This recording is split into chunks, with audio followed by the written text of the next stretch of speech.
Enough.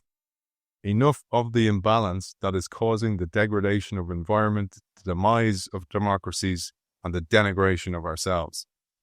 Enough of the pendulum politics of left and right and paralysis in the political centre. We require an unprecedented form of radical renewal. In today's book, our guest offers a new understanding of the root of our current crisis and a strategy for restoring the balance so vital to the survival of our progeny and our planet. It is with great pleasure, I've been waiting for this for a very long time, the GOAT of strategy, the man himself, Henry Mintzberg. Welcome to the show. Thank you. I'm happy to be here. After that, I'm happy to be here. It's great to have you with us, man.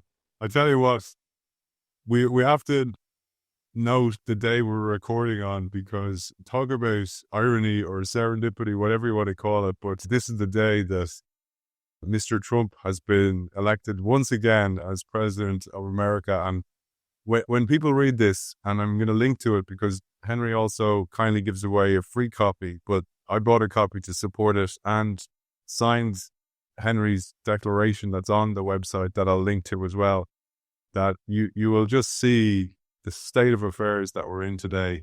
And Henry, before we even get stuck into the book, I thought you'd give an overview of this book.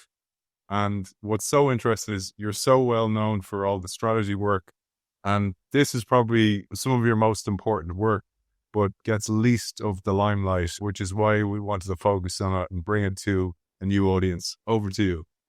Yeah, those words you read on the back were written for 2015 publication, and look what's happened since.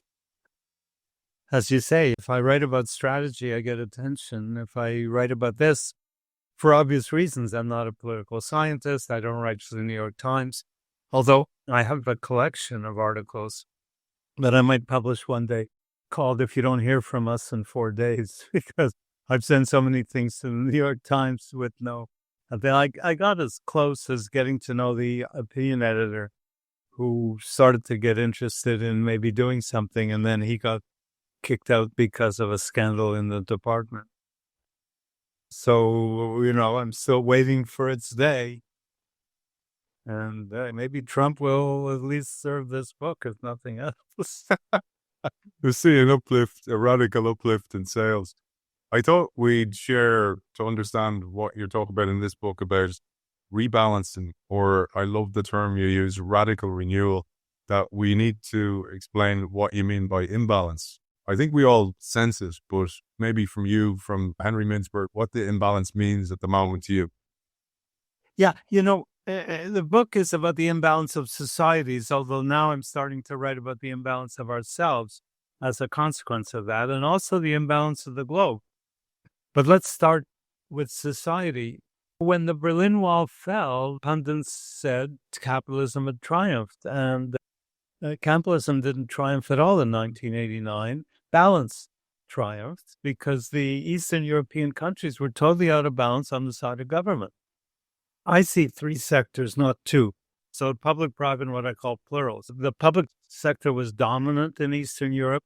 The private sector was marginalized by government, and communities were really set upon as a threat to communism. And the U.S. in particular, the liberal democracies in general, but the U.S. in particular, was balanced before then.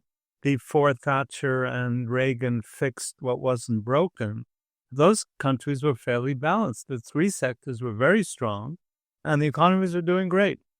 And suddenly capitalism had triumphed, and the consequence is that capitalism has triumphed ever since in the liberal democracies and most everywhere else, as another form of imbalance, this time in favor of markets and businesses. And now, with people so fed up, we got a third form of imbalance, which is populism in France, in every country, in Italy, everywhere. And populism is imbalance in favor of the community sector, in effect. So, for example, the imbalance in Turkey or Iran is in favor of religion, which is community group. So what I mean by imbalance, social imbalance, is favoring one sector over the other two, or two sectors, and not the third. And And we could talk about personal imbalance too, because that's the new stuff. I think you were getting there at the end of this book when you point the finger at us. I love this idea. When you point the finger, there's three pointing back to yourself. And the Tolstoy quote, everybody thinks of changing the world, but nobody thinks of changing him or herself. And they came to mind when I was reading the book, and then you cover it at the end of the book. We'll come to that. And even the dilemmas of that it's difficult when you're trying to pay the mortgage and everything's increasing in price, inflation, all these things, the threat of being let go, which you talk about as well, when somebody's let go, so somebody at a higher level can get a bigger dividend from the company, and how rotten that is. So before we get there, I wanted to share as well, this is not a rant, and you point this out, that you love private enterprise. You actually love it. It's essential. You enjoy the fruits of private enterprise. It's not a rant against that. And maybe you'll share a little bit about that, because I don't want to lose people that we're going to go on a rant for an hour. Yeah, no, I mean, there's lots of reasons to rant about some of the consequences of private enterprise, but business is great. I mean, I drive a wonderful car. I eat in great restaurants. I benefit in all kinds of ways. Business is critical, but in its place, and its place is the marketplace. I don't want my government growing my cucumbers, and I don't want businesses patrolling my streets instead of policemen or policewomen. So we need to kind of recognize the place of business and in the competitive marketplace, and then it's wonderful. When I bought a car, I had a choice of 20 models of cars or something. No problem with competition, but too much of business ends up being non-competitive, and worse still, ends up using lobbying to distort the marketplace. So that's my gripe. Absolutely. And I think we're really seeing that. You were so far ahead of the game in many ways to what we're seeing. And it wasn't that it wasn't there then. I think we're just way more cognizant of it now. Just one thing. A number of Americans were so angry at these vastly rich people manipulating taxes and everything that they have just elected for the second time a vastly rich guy who manipulates taxes. So, they have reason to be angry, but I'm not sure this is going to be the solution to their problems. One of the things we said when we came on air, and we're trying to avoid talking about this and try to avoid talking about politics, it's very difficult when you talk about business, is the first reaction is the market goes crazily upwards. Business is delighted, which is worrisome in a way, not for business and not for people who own stock, but it's worrisome. Let's talk about the origin story of this, which is you go right back and kind of go, well, if you look, America was the land of the free, the land of opportunity, etc., but pretty soon became the land of entitlement, and not for the individual, although many individuals are entitled, but it was the rise of the corporation, and the source of this was corporate personhood. Right from the beginning, Jefferson warned the country about business trying to take over in 1816, pretty early, 40 years or whatever it is into the new country. Business has always kind of tried to maneuver to have more power. Eventually, the Supreme Court recognized businesses as people in the eyes of the law in terms of benefits, but not in terms of consequences. If a person commits a crime, they go to jail. If a corporation commits a crime and it went to jail, it would have to stop functioning for 6 months or a year or whatever, and would be bankrupt. So corporations get it one way, but not the other. And then the final blow, I think, to all this was the Supreme Court ruling in 2010, Citizens United, that basically threw the floodgates open to private donations in public elections, and essentially Congress is for sale every which way. And look at all the big money that went into this election. And as you say, imagine that money was put into where it was needed, into community, into giving access to pharmaceuticals to people who really need it. Yeah. In Canada, we don't have those large political donations. And we have proper protection, healthcare protection.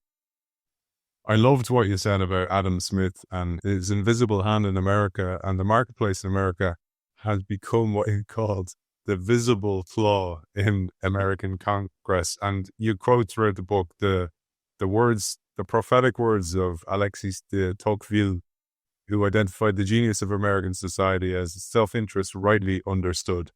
Yeah, and now misunderstood, horribly misunderstood. Shocking, eh? All the things that, but there's always been waves of this kind of thing that's happening now. There was the civil rights movement, there was the mistreatment of blacks well after the civil rights movement. There's always been sort of movements in the United States, quite negative movements. Now, this time, I split, I don't know, we got too much Trump maybe, but this time, the country is split. I think the Trump supporters are split into people who are just plain angry. Maybe they didn't get along with their parents or something. And people who have reason to be angry because they're beleaguered, as you said earlier, paying their mortgages and so on and so forth. And the country is so out of balance that they have reason to be angry. But they have to recognize what the source of that problem is. And that people don't seem able to do. So that's the message of the book, in a way, is there is reason to understand why the country and most of the liberal democracies, the UK equally, are completely out of balance on the side of private sector interests. And community is on the wane, has been for a long time, and government struggles to keep up with all the pressures on it. Business doesn't ask permission, it asks forgiveness, or not even that sometimes. And business and government is supposed to race around trying to correct or regulate what's going on. That really hit home to me when you said this. So a way to think about this is you were saying if a business was treated like an actual person and that person is robbing somebody's house, they go to prison. But businesses caught avoiding taxes don't get in trouble because they're too big to fail, and the government themselves will actually struggle from that. And we see that all the time. Yeah. It's part of the imbalance. And the funny part is this was written in 2015 or so, and it's gotten much, much worse in these 10 years. I mean, I was railing against, maybe not ranting, but railing against what was going on. And what's going on now is far, far worse. Why did the stock market go shooting up today? Because Harris probably would have taxed the corporations more than they did. And the corporations were taxed back in the 70s, and the personal tax in the U.S. hit 90% at one point, which is a bit crazy. But today it's completely reversed. And Trump is talking about getting rid of taxes. And you and I are going to pay because we're going to pay tariffs. Our companies in Ireland and Canada are going to pay tariffs to get into the United States, as if we're not going to count it.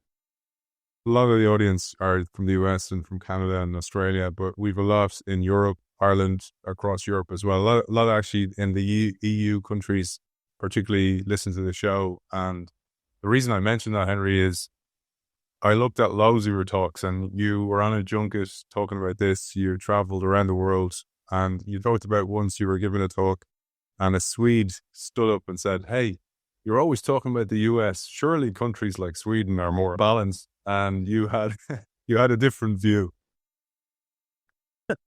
Yeah, I said, your turn will come, which was also prophetic in a way. I can't remember my exact response, but I think it was, this is coming.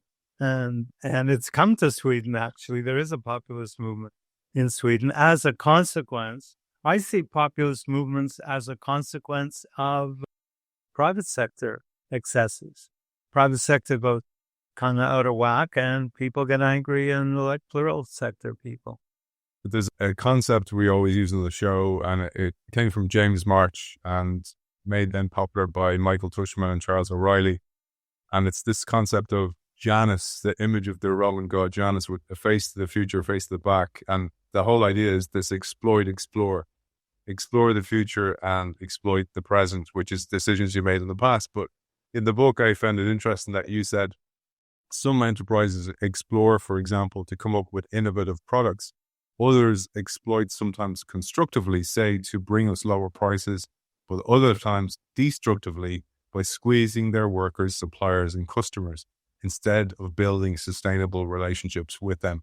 A healthy economy, you said, favors the explorers that serve themselves by serving us. And I thought that was just so perfect for this show, because it not only talks the work you're talking about here, but also one of the problems inside organizations that there's very little investment in the future, because a lot of leaders in organizations are just custodians of the role. They're not interested in planting seeds or planting trees under whose shade they'll never sit. You know, there's a story I'm not sure it's in the book, but I've got it on the website on my blog. A story of a company that starts off enthusiastically, entrepreneurially, and so on. The chief executive is very proud of everything. And then he wants to expand, so he does an IPO and goes on the stock market, and suddenly, so gradually, but not taking very much time, discovers that he's lost control of his business, and everything is about quarterly earnings, and everything's about that, and paying the chief executive obscenely. I mean, we talk obsessively about leadership. What kind of leader accepts to be paid 500 times as much as his or her employees, usually his employees? Well, how can we call that leadership? That's not leadership. They don't even have time to spend that money. That just sends a message out saying I'm that much more important than everybody else. Companies that explore, we love companies that explore. They have new products. And by the way, a lot of them may have done IPOs, but they've kept their voting shares within family trusts. Often, as is very common in Denmark and Tata in India, for example, and some American companies too. I think Google maintain shares so they don't have some kid analyst who's got an MBA telling them how to run their business. But once you give up that control to the stock market, it's all about quarterly earnings and paying executives obscenely as if they're solely responsible for performance and so on. And the explorers become exploiters. And that's what we're seeing all over the place now. And people are angry at that too, but they don't see the connection between that and, because they're convinced on one hand that, my company is screwing me, and on the other hand, the business is wonderful and government is terrible. Because the economists have made us believe that. And business is wonderful in its place, and government has an important role to play. One of the challenges, like this book, it's a brilliant book if you actually read it, if you actually contemplate it. Don't read it quickly, let it marinate. And there's some lines, for example, you say, garbage may be free for me, but it's not free for us. What many of us can afford, our planet cannot. Our micro behaviors are rendering macro destruction. Like, a great line. But when you think about that and you actually see it in your daily practices and go, like here, I have a bottle of water. I shouldn't have a bottle of water. I should have a reusable bottle. I cycle. That was one of my actions I took. I do cycle instead of driving as much as I can. But when it comes to it, when it really, really comes to it, as somebody said to me once, she's a very successful business person. And I asked her about giving and, giving back and stuff like that. And she goes, I'll be Jesus when I'm rich. And that to me was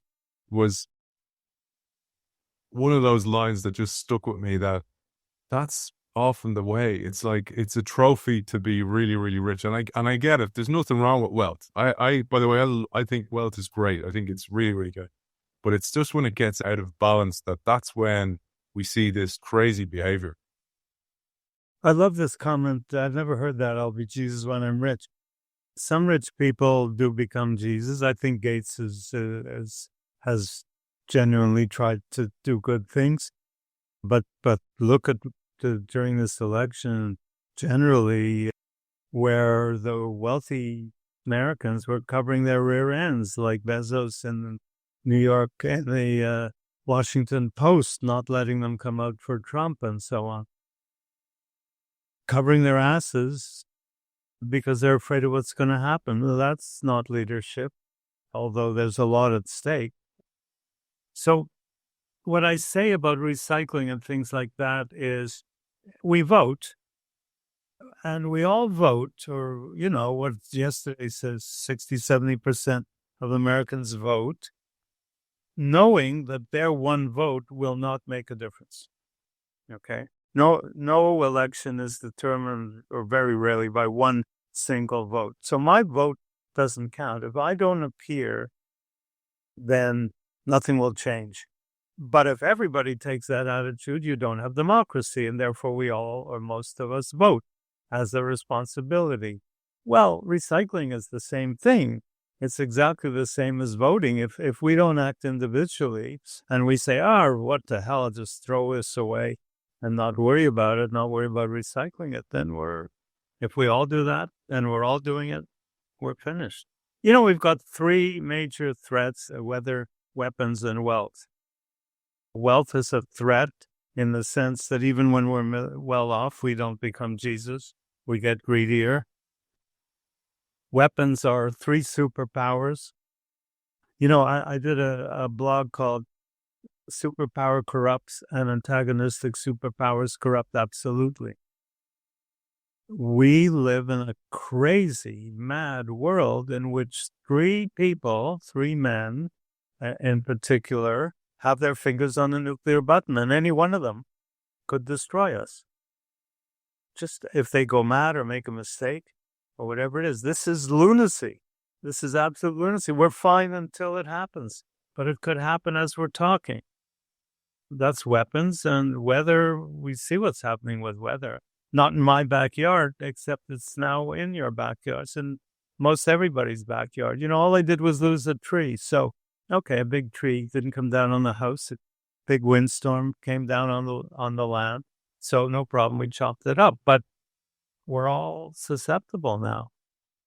If you don't get anything out of this show, this quote will etch into your brain, I hope, because it's a lens through which you'll see from now on. Henry quotes this in the book, Scotsman Alexander Fraser Tytler, and he said, "The average age of the world's greatest civilizations has been 200 years.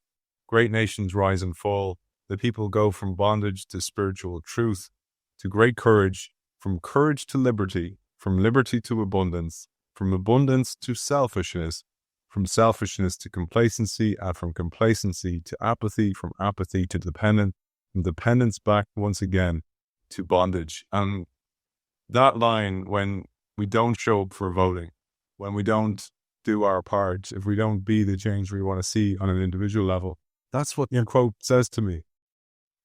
200 years ago, I think it was written. The key year for me was 1989, when the Berlin Wall fell, and everybody got the mistaken belief that capitalism had triumphed. And that was 200 years after that quote was written. Yes, I think it was both 200 years after the quote was written, and I think 200 years clearly after the start of the American Republic. It's scary.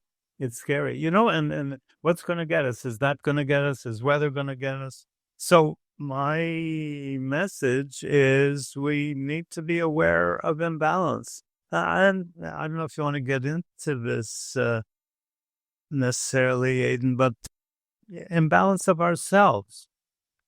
Because I conclude we have three basic needs. Maslow talked about needs, and it's sort of similar, but we have the need for consumption to survive and to thrive. We have the need for protection, just to live, just to walk down the street. And we have the need for affiliation, social needs. And each of those needs is satisfied by one of the sectors. So business provides much of our consumption, government provides much of our protection, and communities provide much of our affiliation.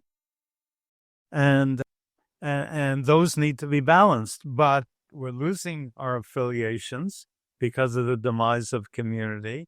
As business gets stronger, government gets weaker, and we're losing our protections. A lot of people are angry and vote angry because they feel threatened by the lack of protection. So a country like Canada kind of does it better in a way. The Scandinavian countries even more so.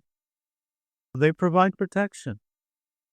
I was amazed in Copenhagen a few years ago when I discovered that somebody working in McDonald's earns about $25 an hour and can live a decent life.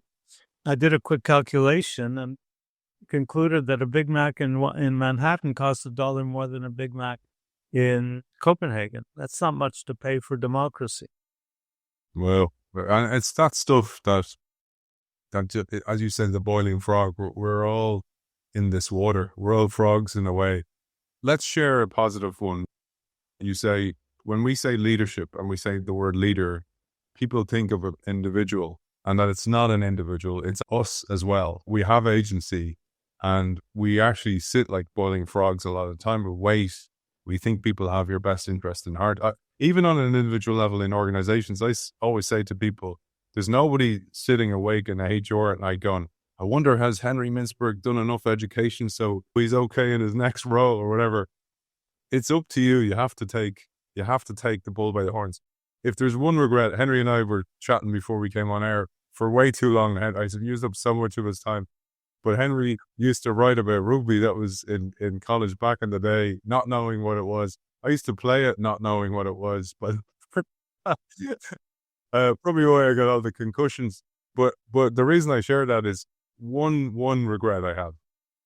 Sometimes in a game, you needed to take the bull by the horns. You needed to be the leader. You could actually turn around games, but waited, and it becomes an epidemic across the team. The team is all waiting for the other guy to step up and do something, and you lose the game. And I thought about that, and I was like going, that came to mind when I was reading this book, that you have to do something. I have to start somewhere. And I loved the story you told about Brazil, that Brazil was written off and Brazilians took charge. They took the bull by the horn and really changed their fate. Yeah, the Brazil story was about HIV/AIDS and the fact that they had a sort of escalating incidence of it, and the World Bank thought they'll never be able to deal with it. And they took the bull by the horns. They just dealt with it, and they were aggressive as hell and effective as hell. They just challenged the worldwide patents on the drugs and developed their own versions of those drugs, and they stopped it by themselves. So it's possible to do it. And, the Brazilians have an expression that Brazil is the country of the future and always will be. I don't think that's true. I think Brazil was the country of the present some years ago, and I think will be again, because of the power of community in Brazil, which is startling. Usually, community is powerful in small countries, like the Scandinavian countries or New Zealand or I don't know where else, Ireland probably too. But in big countries, you don't find that so much, but you do in Brazil. Very, very, very strong sense of community. So I was looking at something about team sport. I'm intrigued. We have a famous hockey team in Montreal called the Montreal Canadiens, who are doing miserably now. Sometimes I'd go to a game and they'd be really with it in the first period, die in the second period, and come back in or they'll spend a whole game being, is this the same team that just won last 3 days ago? And the chemistry of sport is I've never seen anything written that explains it well, but there's something, as you say, somebody will grab the leadership and convey it to the others and sort of exude it. But it's amazing how the opposite can also happen. They just die. A whole team just dies, Individual sport is not like that. You're either strong or you're weak. But team sport, very interesting. It's interesting to say that because it is an energy. It's an energy that you feel, and even so much so that you'll feel flat. And the questions afterwards, if you lose, will be like, "Oh, did we overtrain this week, etc." But it's an energy, and it's a mental energy. And what's really interesting, I thought about this as when you worked in strategy, or you've taught in strategy, you've educated so many people on strategy, and you think about the concept of emergent strategy and how so many times strategy is made in the boardroom that's divorced from actually what's happening on the ground. So they're so far removed.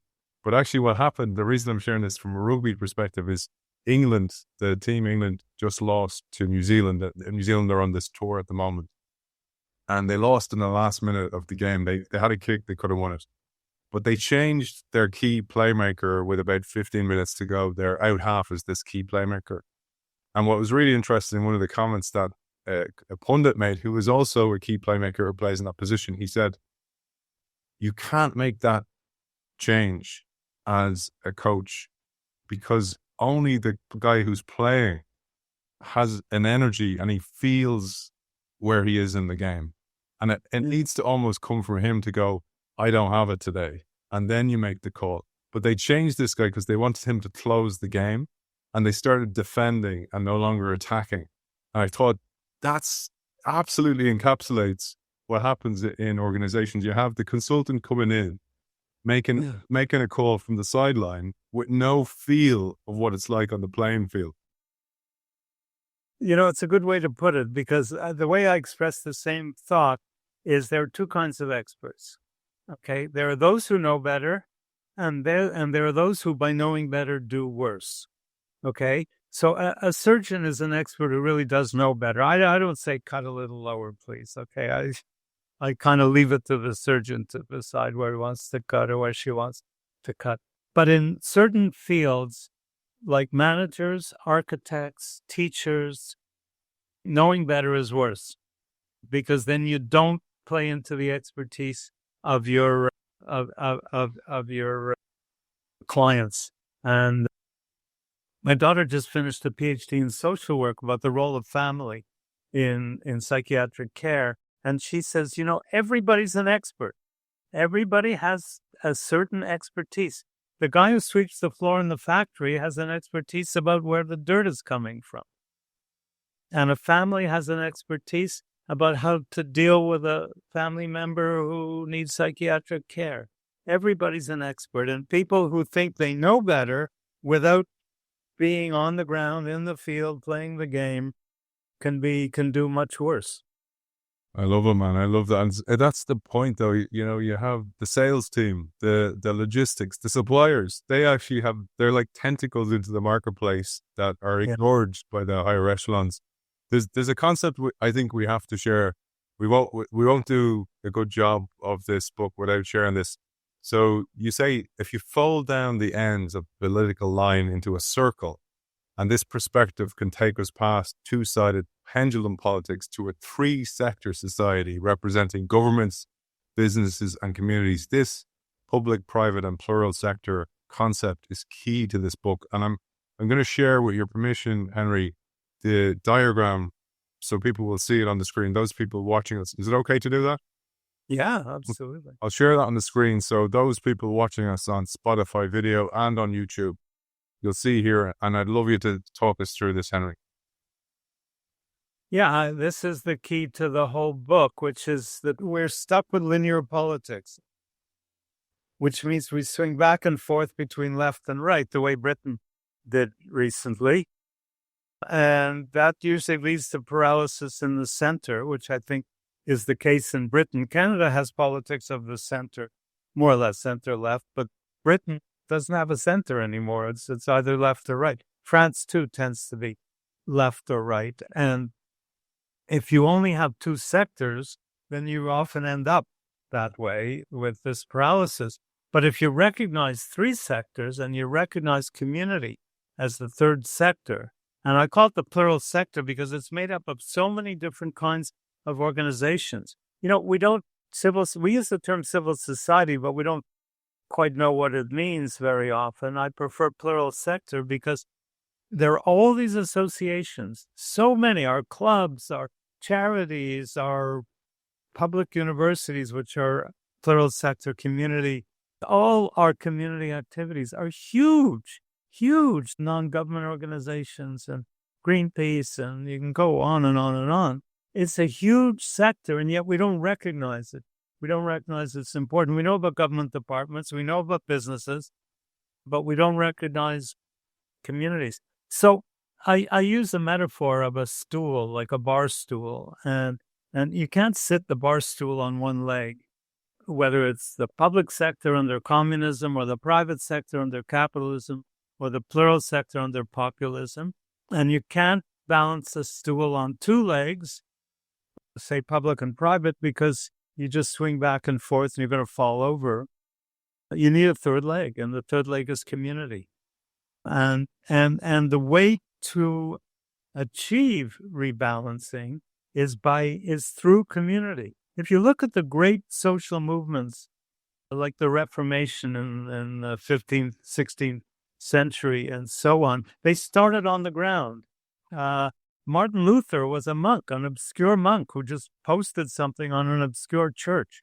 And his students took it down, used the new social medium of the time, which was the printing press, and believe it or not, 200,000 copies of that page were circulated in a rather short time, and it led to the Reformation.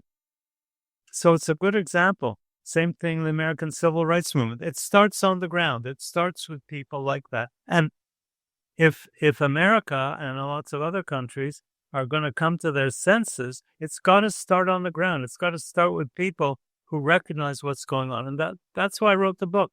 Maybe 10 years later, Aidan, and maybe thanks to this effort, we can do something and get this going. I should mention, by the way, or maybe you will, that there's a site also called rebalancingsociety.org, which carries this forward. Absolutely. There was a couple of quotes I wanted to share before we finish up. One of them is this. It talks to exactly the thing you're talking about, which is, at its best, civil society is the story of ordinary people living extraordinary lives through their relationship with each other. There's a concept called Spaceship Earth. I don't know if you ever heard that concept. I absolutely love that. It was David Deutsch, actually, who told me about this concept, that, we're all hurtling through on a spaceship through the solar system, and none of us are passengers. We're all crew.